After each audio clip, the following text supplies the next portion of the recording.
मुख्यमंत्री जी को भी हम चाह रहे हैं कि उनको भी भारत रत्न मिले और हमारे देश के जो यशस्वी प्रधानमंत्री हैं नरेंद्र मोदी जी, उनको भी भारत रत्न से नवाजा जाए। मैं इस उनसे मांग भी कर रही हूँ। दोनों मुख्यमंत्री जी और प्रधानमंत्री जी बिल्कुल इतिहास पुरुष हैं और इन दोनों को मिलना ही चाहिए भारत रत्न पुरस्कार। सभापति महोदय, राष्ट्रपति जी ने सरकार के पिछले और भविष्य के कामकाज का लेखा जोखा दिया और रोड मैप भी प्रस्तुत किया है। यह देश की विकास के लिए काफी अहम है। सभापति महोदय, माननीय प्रधानमंत्री जी के नेतृत्व में एनडीए सरकार देश के विकास के लिए कई महत्वपूर्ण कार्यक्रम और योजनाएं चला रही है, जिससे देश में गरीब, मध्यम वर्ग, किसान, युवा, महिलाएं और वंचित वर्ग को समान रूप से लाभ मिल रहा है। माननीय प्रधानमंत्री जी का सबका साथ, सबका विकास और सबका विश्वास, सबका प्रयास मूल मंत्र फलीभूत हो रहा है। सभापति महोदय, एनडीए सरकार की महत्वपूर्ण नीतियों के कारण ही देश जल्द ही विश्व की तीसरी सबसे बड़ी अर्थव्यवस्था बनने जा रही है। आज देश में अनेकों एयरपोर्ट बन रहे हैं। 175 मेडिकल कॉलेज में करीब 2 लाख मेडिकल छात्रों के लिए सीटें हैं। आगे करीब 75,000 सीटों को बढ़ाया जा रहा है। सरकार देश के सभी जिलों में कम से कम एक मेडिकल कॉलेज स्थापित करने के लिए प्रतिबद्ध है। इसी क्रम में मेरे संसदीय क्षेत्र शिवहर में भी एक मेडिकल कॉलेज की स्थापना जल्द होनी चाहिए, ऐसी जनाकांक्षा है। देश में औद्योगिक पार्क बन रहे हैं, टेक्सटाइल पार्क बन रहे हैं, किंतु अभी बिहार में भी इसे जोड़ा जाए, हमारा ये कहना है। माननीय अध्यक्ष महोदय, मैं आपको बताना चाहूंगी कि बिहार जब है बंटवारे के बाद बिहार में बाढ़ सुखाड़ की ही बाकी रहा और खनिज संपदा झारखंड चले गए। बहुत ज्यादा वहां पर आर्थिक परेशानी भी हुई, लेकिन हमारे जो यशस्वी वहां पर के जो माननीय मुख्यमंत्री जी हैं, बिहार के विकास पुरुष हैं, उन्होंने बेपटरी बिहार को पटरी पर लाने का काम किया। उन्होंने बहुत सारा काम किया, लॉ एंड ऑर्डर को दुरुस्त किए और बिहार में जिस तरह से कानून का एकदम बिल्कुल धज्जियां उड़ाई जा रही थी, रोड, पुल, पुलिया सब बिल्कुल अस्त व्यस्त था, उसको माननीय मुख्यमंत्री नीतीश कुमार जी ने पटरी पर लाने का काम किया है, जिसमें हमारी केंद्र सरकार की काफी भागीदारी रही, काफी कुछ उन्होंने दिया। मुख्यमंत्री नीतीश कुमार जी ने 50% महिलाओं को पंचायती राज में आरक्षण दिए, साइकिल योजना में लड़कियों को दिया गया, पुलिस में महिलाओं की सबसे ज्यादा भर्ती हुई। आज बिहार को देश दुनिया में गर्व से नाम लेते हैं। एक समय था जब बिहारी को गाली समझा जाता था, लेकिन आज बिहारी जो है अपने को गर्व महसूस करते हैं जब से नीतीश जी मुख्यमंत्री बने हैं। विभाजन के बाद बिहार का बहुत बुरा हाल था, आर्थिक तबाही से बिहार गुजर रहा था। माननीय मुख्यमंत्री जी सुशासन से बिहार को आगे बढ़ाए, पटरी पर लाए। केंद्र सरकार का भी मैं आभारी हूं कि उन्होंने बिहार को आगे बढ़ाने के लिए काफी वित्तीय सहयोग दिए हैं, इसलिए माननीय प्रधानमंत्री जी का भी मैं आभार व्यक्त करती हूं।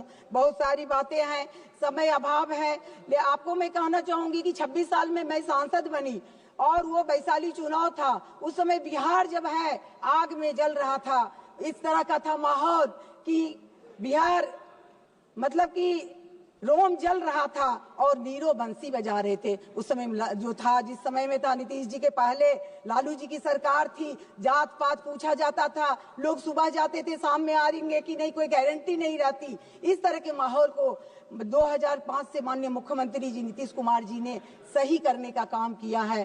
तो इस तरह रहा है, आप जान रहे हैं, और उसमें केंद्र सरकार का सहयोग भी हमें मिल रहा है।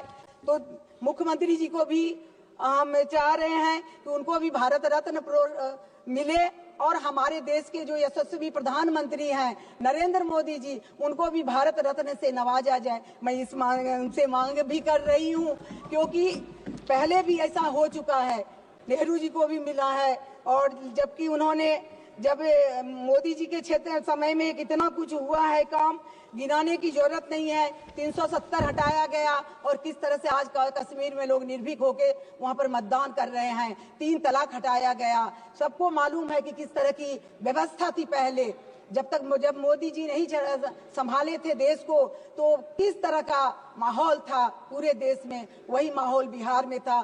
तो दोनों मुख्यमंत्री जी और प्रधानमंत्री जी बिल्कुल इतिहास पुरुष हैं और इन दोनों को मिलना ही चाहिए भारत रत्न पुरस्कार। और मैं प्रधानमंत्री जी की जन कल्याणकारी योजनाओं और कार्यक्रमों के माध्यम से, जैसे कि 12 करोड़ शौचालयों का देश भर में निर्माण हुआ है, 10 crore LPG gas connection Ujjwala योजना के तहत दिए जा चुके हैं। पहले महिलाओं की क्या स्थिति थी, गैस नहीं था, लकड़ी से चूल्हा पे जला के आंख खराब हो जाता था, डॉक्टर के चक्कर लगाते थे। 80 करोड़ से अधिक लोगों को मुफ्त अनाज दिया जा रहा है, जो विश्व की सबसे बड़ी लोक कल्याणकारी योजना है। सरकार के प्रयास से 25 करोड़ लोगों को गरीबी रेखा से ऊपर लाने का प्रयास किया जा चुका है। यह नीति आयोग की रिपोर्ट है। ईज ऑफ डूइंग बिजनेस से व्यापार में सुगमता आई है। विदेशी निवेश भारत के प्रति आकर्षित हो रहा है। मुद्रा लोन से व्यापारियों को लाभ मिल रहा है। डिजिटल व्यवस्था से आज सुदूर ग्रामीण इलाकों में भी मोबाइल से पेमेंट हो रहा है, व्यापार सुगम हो रहा है और मोदी जी की सफल नीतियों के कारण ही संभव हो रहा है। थोड़ा ये है कि डिजिटल व्यवस्था से थोड़ा ठगी और जालसाजी जो हो रहा है उस पर भी थोड़ा ध्यान देने की जरूरत है, लगाम लगाने की जरूरत है। सरकार इसके प्रति चिंतित है, हमने देखा सर। और मैं बिहार के शिवहर संसदीय क्षेत्र की प्रतिनिधि हूँ। यह नेपाल बॉर्डर से लगा हुआ जिला है। यह काफी पिछड़ा क्षेत्र है, आवागमन की सुविधा अच्छी नहीं है। इससे मद्देनजर बागमती नदी पर शिवहर क्षेत्र में अदौरी, कोड़ी पाकर और बूढ़ी गंडक पर सरसावा मोतिहारी पुल आवश्यक है।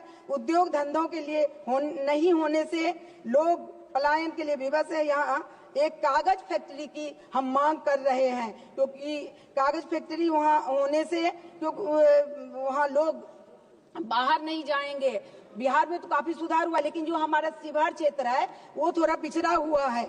उद्योग धंधे नहीं होने से लोग पलायन कर रहे हैं। यहाँ एक कागज फैक्ट्री के लिए निहायत आवश्यकता है और बड़ी मात्रा में रॉ मटेरियल भी वहाँ पर है कागज फैक्ट्री के लिए। मेरा क्षेत्र भीषण बाढ़ से प्रतिवर्ष प्रभावित रहता है और मैं चाहूंगी कि वहाँ जल्दी से जल्दी रेल लाइन वाला भी मैं मामला उठाई थी। रेल मंत्री जी उसमें ध्यान दे रहे हैं, लेकिन चाहूंगी कि जल्दी से जल्दी क्योंकि रेल मार्ग अभी तक नहीं है 75 साल की आजादी के बाद।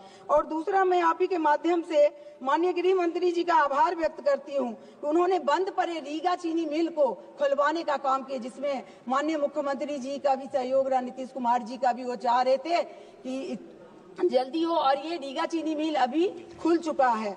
उनको आभार भी मैं व्यक्त करती हूँ। और साथ ही साथ वृद्धावस्था पेंशन जो है, मैं चुनाव के दरमियान देखी कि वृद्धावस्था पेंशन बहुत कम है बिहार में, 400 मात्र है, जिसे गरीबी के समय में, इस समय में गरीबी है, महंगाई है, तो वो अगर 2000 कर दिया जाए या 1500 भी कर दिया जाए तो काफी कल्याणकारी रहेगा। और मैं चाह रही हूँ, ये तो आप जान ही रहे हैं कि किस तरह का है और आपने हमें समय दिया है। और फिर से मैं एक बार दोहराऊंगी कि इतना काम जब देश में हमारे प्रधानमंत्री जी के द्वारा हो रहा है तो उन्हें भारत रत्न मिलना ही चाहिए। और मुख्यमंत्री जी जो बिहार को इतना आगे बढ़ाए हैं, जिसको मैं अभी बताने लगूं तो बहुत देर हो जाएगा, समय का अभाव है, उन्हें भी भारत रत्न से नवाजा जाए। और फिर मैं आपको धन्यवाद प्रस्ताव का, मैं राष्ट्रपति के धन्यवाद प्रस्ताव का जो अभिभाषण हुआ है उनका समर्थन कर।